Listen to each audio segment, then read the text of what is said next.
Buen día, alumnos de la Facultad de Medicina de la UNAM, de Informática Biomédica 2.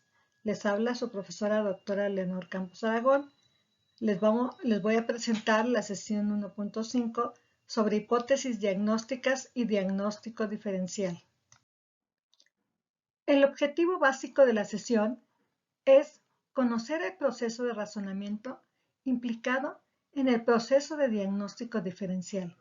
Conocer las características de las categorías de los diagnósticos nosográficos y fisiopatológicos. Conocer los modelos más utilizados para describir el proceso de diagnóstico. Deductivo nomológico, inductivo estadístico, explicaciones teleológicas y categorías nosográficas.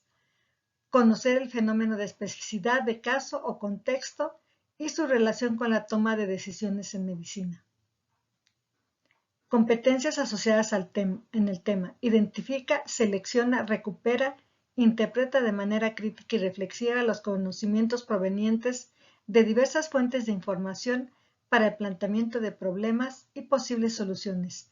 Demuestra capacidad para el análisis, discernir y disentir. Actualiza de forma continua el conocimiento por medio de sus habilidades en informática biomédica. Aplica el razonamiento clínico en el estudio de casos y aplica los valores profesionales y los aspectos básicos de ética y bioética en beneficio de su desarrollo académico. La bibliografía básica de este capítulo 5 de hipótesis diagnóstica y diagnóstico diferencial viene en el libro de razonamiento clínico en la área de la medicina digital, Informática Biomédica 2, primera edición, México, Panamericana, Facultad de Medicina UNAM 2021, y la complementaria, el libro de Casirer, capítulo 2, Generación de hipótesis diagnóstica, así como el capítulo 3, Perfeccionamiento de la hipótesis. Y el adicional del capítulo 11 de Inteligencia Humana y Artificial en el Diagnóstico Diferencial en el libro de Informática Biomédica 2. En medicina, el proceso para elaborar hipótesis diagnósticas es complejo y requiere de distintas etapas. Hay algunos modelos que nos ayudan a explicar este proceso diagnóstico. El modelo deductivo nomológico se refiere a llegar a una conclusión lógica diagnóstica a partir de condiciones y leyes ya establecidas. La desventaja es que las bases no siempre pueden ser la explicación para que el fenómeno ocurra. En el modelo inductivo estadístico, la hipótesis se basa en leyes estadísticas, se apoya en la probabilidad y estudios epidemiológicos. En el de explicaciones teológicas o funcionales, explica los fenómenos basándose en el conocimiento de los mecanismos que regulan los procesos biológicos. El modelo de categorías nosográficas se utiliza cuando los síntomas no se pueden explicar fácilmente por una fisiopatología establecida. En este caso, se elabora un diagnóstico con una descripción basada en categorías y lista de síntomas, considerando evolución y pronóstico. Además, hay diferentes tipos de diagnósticos que podemos establecer en la atención de nuestros pacientes. El diagnóstico topográfico se refiere a la localización de la enfermedad y responde a la pregunta: ¿qué órgano y sistema está afectado? El diagnóstico sindromático o fisiopatológico se centra en explicar el proceso de la enfermedad. Su importancia radica en identificar el o los síndromes que se relacionan con la patología del paciente. El etológico busca cuál es la causa del padecimiento. Puede ser algún agente infeccioso, estímulo ambiental, alteración genética o en muchas ocasiones multifactorial. El nosográfico o nosológico pretende asignar una categoría a la condición patológica del paciente. En otras palabras, busca asignar una descripción más amplia y precisa a la enfermedad del paciente. Aquí tenemos un cuadro clínico en donde es un paciente masculino de 23 años que acude a consulta por dolor en fosa ilíaca derecha, intensidad de 10, de 12 horas de evolución asociado a náuseas y vómito en repetidas ocasiones. Refiere que el dolor inició en el ombligo. El diagnóstico topográfico, ¿cuál sería? El tubo gastrointestinal. El diagnóstico fisiopatológico sería síndrome doloroso. El diagnóstico etiológico, una infección bacteriana. Y el diagnóstico de sospecha, una probable apendicitis. Aquí observamos un gráfico en donde nos muestra el número de hipótesis diagnósticas durante el proceso de evaluación de un síntoma. Y en el eje de las X se observa cuál es el número de diagnósticos considerados, que va desde 0 hasta el 15. El motivo de consulta nos lleva a una cantidad hasta de 13 hipótesis diagnósticas con el motivo de consulta.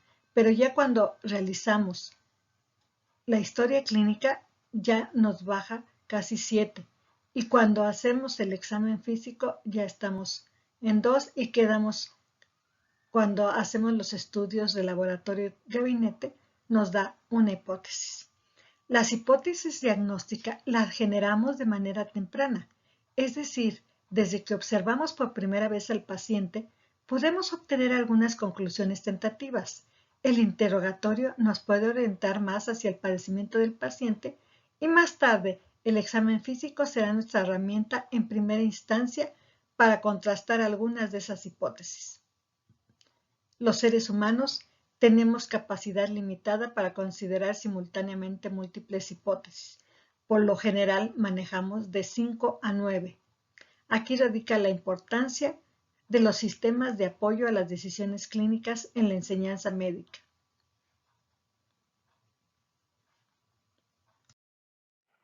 Cuando estamos ante un paciente, siempre nos preguntamos, ¿cuáles hipótesis consideramos primero? Bueno, tiene que ver con la probabilidad. Piense primero en los diagnósticos más comunes. Tomar en cuenta la probabilidad previa en base al contexto y epidemiología local. O sea, hay que pensar cuál es la tasa de prevalencia de la enfermedad. Y la importancia, hay que considerar los diagnósticos para los que hay tratamiento efectivos, aquellos en los que el no dar tratamiento oportuno produzca muerte o morbilidad grave. Aquí tenemos otro caso clínico. Se trata de la paciente Laura Andrea González Flores, que nació el 17 de noviembre de 1994.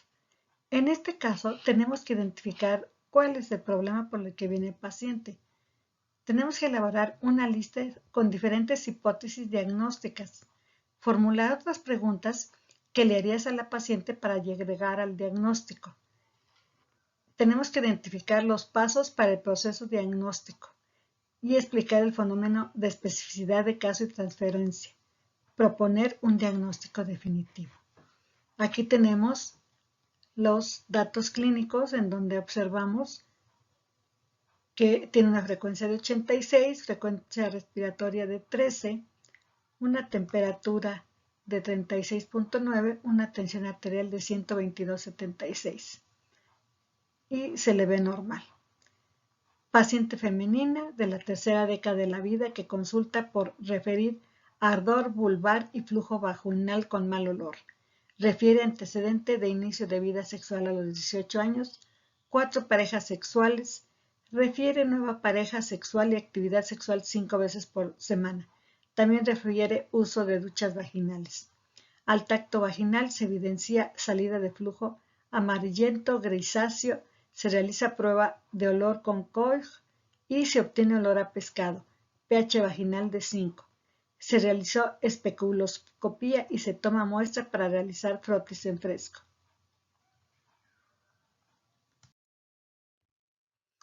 Tenemos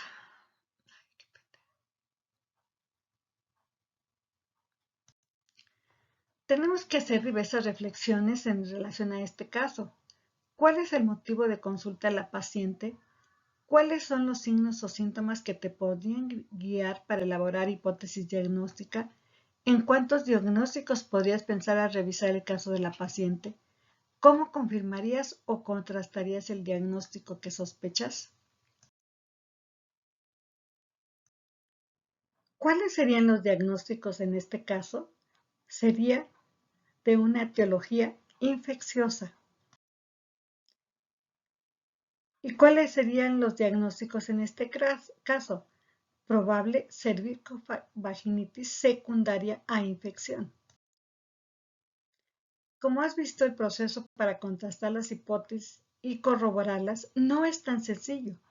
El diagnóstico diferencial es el proceso racional de confrontar dos o más hipótesis que expliquen uno o más problemas clínicos y optar por las más apropiadas para continuar el proceso de resolución. Es un proceso complejo porque varias enfermedades comparten diferentes signos y síntomas. También debemos considerar que nuestro paciente puede padecer uno o más patologías. Aquí vemos un gráfico en donde observamos desde el saber los datos del paciente. Estamos generando desde el momento en que estamos interrogando, ya nos estamos haciendo una hipótesis y ya después tenemos que reflexionar sobre el juicio. Estoy seguro y saber el contexto de la persona. Hablar de una deliberación con una experiencia que tiene que ver con la epidemiología del paciente, entendiendo la situación, tenemos una sabiduría práctica. ¿Qué hacer? Y tenemos que hacer una reflexión. ¿Es lo más adecuado? Y tomamos la decisión terapéutica. Vamos a volver a este razonamiento clínico con base a la evolución del paciente. Aquí tenemos otro flujograma de SOX en Medical Decision, en donde vemos el proceso cíclico del diagnóstico diferencial, en donde escuchamos y generamos hipótesis, con un interrogatorio dirigido para reconocer datos y probar hipótesis. Examinamos las hipótesis y cuando alguna de las hipótesis es válida, tomamos la decisión y si no, regresamos a donde estábamos. Hay dos conceptos que es importante que tengamos en cuenta. El principio de la parsimonia se refiere a buscar primero la explicación más simple. Recuerda que como médico general debemos pensar primero en lo más común y después ir a lo más complejo. Otro principio es el de coherencia, que resalta que en las hipótesis elaboradas debe coincidir la clínica, la fisiopatología y los datos complementarios del paciente. Las hipótesis son generadas tempranamente. Desde que un médico observa al paciente por primera vez, comienza a obtener conclusiones tentativas. Esta estrategia es usada tanto por novatos como expertos. Cada dato que se obtiene propicia la exclusión y aceptación de posibilidades diagnósticas. La colección de datos es guiada por las hipótesis. Ahora vamos a hablar sobre los diagnósticos erróneos que generan decenas de miles de resultados adversos y quizá decenas a cientos de millones de dólares en recursos desperdiciados cada año. Estas cifras son de Estados Unidos. En la pregunta ¿cuál es el cálculo documentado en la literatura del porcentaje de error diagnóstico en los encuentros con pacientes adultos ambulatorios? Se refiere del 5% y el 10% de porcentaje de muertes aproximado que se atribuyen a un mal diagnóstico. Hablando de error diagnóstico, es un diagnóstico equivocado, inadvertido o que se debió y pudo establecer más tempranamente. Algunos de estos errores son inevitables, como los relacionados con pacientes que no acuden al seguimiento o no se practican las pruebas recomendadas y los de trastornos con presentación atípica o antes de que se desarrollen las manifestaciones clínicas completas. Sin embargo, la mayoría de los errores diagnósticos se consideran prevenibles y es resultado de uno a más fallas en el proceso diagnóstico. Los errores diagnósticos más comunes son derivados de una interpretación de contexto limitada o equivocada y el cierre prematuro. Recuerda que cada paciente tiene características individuales. Como ejemplo, Imagínense a un paciente con sospecha de lupus. A pesar de saber cómo diagnosticar y tratar su enfermedad, si tu experiencia es limitada, podrás cometer un error. A esto le llamamos especificidad de caso o contexto. Y la transferencia es un proceso mental que se utiliza para llevar una competencia adquirida en un caso o contexto específico a otro caso diferente. Los porcentajes de eventos adversos intrahospitalarios que fueron atribuidos a un error diagnóstico van del 6 al 17%. No siempre el primer diagnóstico que se piensa es el correcto. Es preciso familiarizarse con situaciones que incrementan el riesgo de un error diagnóstico. Realizar el interrogatorio adecuado sobre la enfermedad actual y los antecedentes patológicos. Realizar una exploración física enfocada pero completa. Utilización apropiada de las pruebas y las consultas.